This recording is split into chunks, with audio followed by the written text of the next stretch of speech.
मांगो अभियान, बारिश ने बिगाड़ी गुजरात की सूरत, बस बहुत हो चुका। नमस्कार, मैं हूं रूपाली बर्वे और आप देख रहे हैं वेब दुनिया की खास पेशकश WD नाउ, जिसमें बात करेंगे सप्ताह भर की सुर्खियों की एक अलग अंदाज में।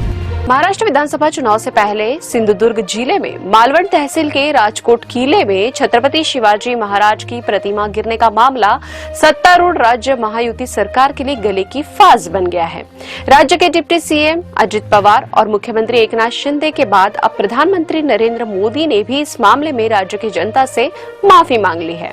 पीएम मोदी ने कहा कि छत्रपति शिवाजी महाराज मेरे लिए सिर्फ नाम नहीं है, हमारे लिए वे आराध्य देव है। पिछले दिनों सिंधुदुर्ग में जो हुआ, आज मैं सिर झुकाकर मेरे आराध्य देव शिवाजी महाराज के चरणों में मस्तक रखकर माफी मांगता हूँ। दरअसल दिसंबर में सिंधुदुर्ग जिले में नौसेना दिवस समारोह के दौरान पीएम मोदी ने प्रतिमा का अनावरण किया था। हालांकि इस मामले में एक गिरफ्तारी हो चुकी है। दूसरी ओर विपक्ष ने इस मुद्दे को अपने पक्ष में भुनाना शुरू कर दिया है। शिवसेना यूबीटी के नेता और राज्यसभा सदस्य संजय राउत ने प्रतिमा के निर्माण में भ्रष्टाचार का आरोप लगाते हुए मुख्यमंत्री शिंदे से इस्तीफे की मांग की। उन्होंने कहा कि औरंगजेब और मुगलों ने भी छत्रपति शिवाजी महाराज का इसी तरह अपमान नहीं किया था। उन्होंने प्रतिमा गिरने की घटना के लिए प्रधानमंत्री मोदी, मुख्यमंत्री शिंदे और उप मुख्यमंत्री देवेंद्र फडणवीस और अजित पवार को जिम्मेदार ठहराया है। इसके साथ ही महाविकास आघाड़ी ने इस घटना के विरोध में जूता मारो आंदोलन शुरू करने का ऐलान किया है। कांग्रेस के वरिष्ठ नेता नाना पटोले ने कहा कि शिवाजी महाराज की प्रतिमा गिरने की घटना के लिए सिर्फ माफी मांगना पर्याप्त नहीं होगा, क्योंकि इस घटना से महाराष्ट्र के गौरव को ठेस पहुंची है। कांग्रेस नेता ने कहा कि आखिर मोदी को माफी मांगने की जरूरत क्यों पड़ी? इसका मतलब है कि उन्होंने स्वीकार किया है कि उन्होंने गलती की थी। दूसरी ओर मुख्यमंत्री शिंदे ने कहा कि शिवाजी महाराज एक युग पुरुष है, वह राज्य और राष्ट्र के गौरव है। महाराष्ट्र सरकार और नौसेना द्वारा जल्द ही वहां फिर से एक भव्य प्रतिमा स्थापित की जाएगी। हालांकि माफी मांगने का राज्य की जनता पर क्या असर होगा, यह तो चुनाव के बाद ही पता चलेगा, लेकिन तीर तर्कश से निकल चुका है। विधानसभा चुनाव से पहले विपक्ष को भी बड़ा मुद्दा हाथ लग गया है। इसमें कोई संदेह नहीं कि सत्तारूढ़ गठबंधन को इस घटना का ज्यादा नहीं तो थोड़ा नुकसान तो होगा ही। बीता सप्ताह गुजरात के लिए बहुत ही भारी रहा। आसमानी आफत ने पूरे राज्य को हिलाकर रख दिया। भारी बारिश के चलते राज्य में 2 दर्जन से ज्यादा लोगों की मौत हो गई। बाढ़ प्रभावित इलाकों से करीब 18,000 लोगों का रेस्क्यू किया गया। गुजरात, जिसको पूरे देश में विकास के मॉडल के रूप में पेश किया जाता है, बारिश उसकी पोल खोलकर रख दी है। सबसे बुरे हालात वडोदरा शहर के रहे, जहाँ आधे से ज्यादा शहर पानी में डूबा हुआ नजर आ रहा था। विश्वामित्री नदी खतरे के निशाने से ऊपर बह रही थी और नदी का पानी शहर में घुस गया। हालांकि अब धीरे धीरे पानी उतर गया है। इस बीच कई स्थानों पर मगरमच्छ भी दिखाई दिए। इसके चलते लोग दहशत में आ गए। प्रधानमंत्री नरेंद्र मोदी ने मुख्यमंत्री भूपेंद्र पटेल से बात की, लेकिन प्राकृतिक आपदा के सामने सब विवश नजर आए। लोगों को रोजमर्रा का सामान पहुंचाना प्रशासन के लिए सबसे बड़ा चुनौती रहा। शुक्रवार को चक्रवाती तूफान अस्ना ने डरा दिया। हालांकि राहत की बात यह रही कि यह ओमान की तरफ बढ़ गया। शुक्रवार को मूसलाधार बारिश और बाढ़ के कारण बना गहन अवदाब कच्छ के अपतटीय और पास के पाकिस्तानी इलाके में चक्रवात अस्ना में तब्दील हो गया। वर्ष 1976 के बाद से अरब सागर में अगस्त महीने में आया यह पहला चक्रवात है। इस चक्रवात का नाम अस्ना पाकिस्तान ने दिया है।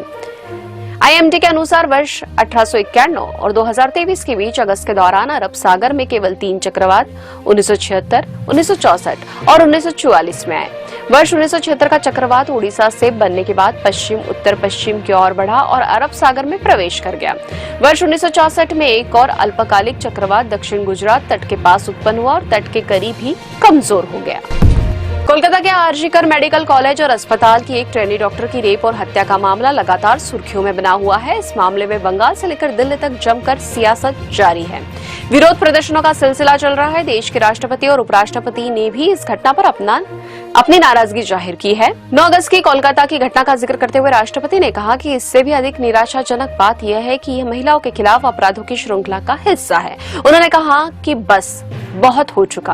अब समय आ गया है कि भारत ऐसी विकृतियों के प्रति जागरूक हो और उस मानसिकता का मुकाबला करे जो महिलाओं को कम शक्तिशाली, कम सक्षम और कम बुद्धिमान के रूप में देखती है।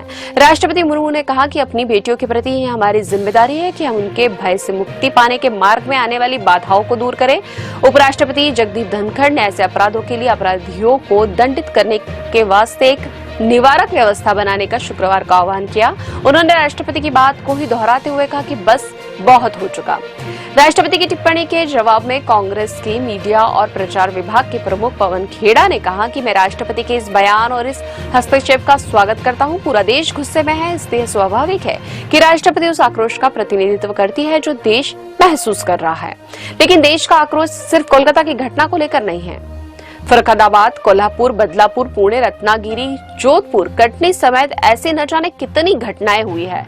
पश्चिम बंगाल की मुख्यमंत्री ममता बनर्जी ने कोलकाता रेप मर्डर केस में प्रधानमंत्री नरेंद्र मोदी को एक बार फिर चिट्ठी लिखी है। इसमें उन्होंने कहा कि ऐसे कृत्यों की केवल एक ही सजा है, फांसी पर लटकाना।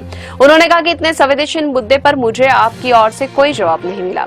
दूसरी ओर केंद्रीय महिला व बाल विकास मंत्री अन्नपूर्ण देवी ने बंगाल की मुख्यमंत्री ममता बनर्जी से राज्य में बलात्कार व यौन अपराधों से बच्चों के संरक्षण अधिनियम के तहत दर्ज मामलों के निपटारे के लिए समर्पित विशेष त्वरित अदालतों की स्थापना करने और उनके संचालन में तेजी लाने का फिर से आग्रह किया है। सीबीआई की जांच में भी अभी कोई बड़ा खुलासा नहीं हो पाया है। अब खबरें संक्षेप में। केदारनाथ में एयरलिफ्ट करते समय जमीन पर गिरा खराब हेलीकॉप्टर, वायुसेना का दावा सुरक्षा कारणों से गिराया। इलाहाबाद हाईकोर्ट बोला बाहरी लोग मंदिर का प्रबंधन करेंगे तो लोगों की आस्था घटेगी। बाबा रामदेव के पतंजलि के दिव्य मंजन में मांसाहारी तत्व, दिल्ली हाईकोर्ट ने जारी किया नोटिस।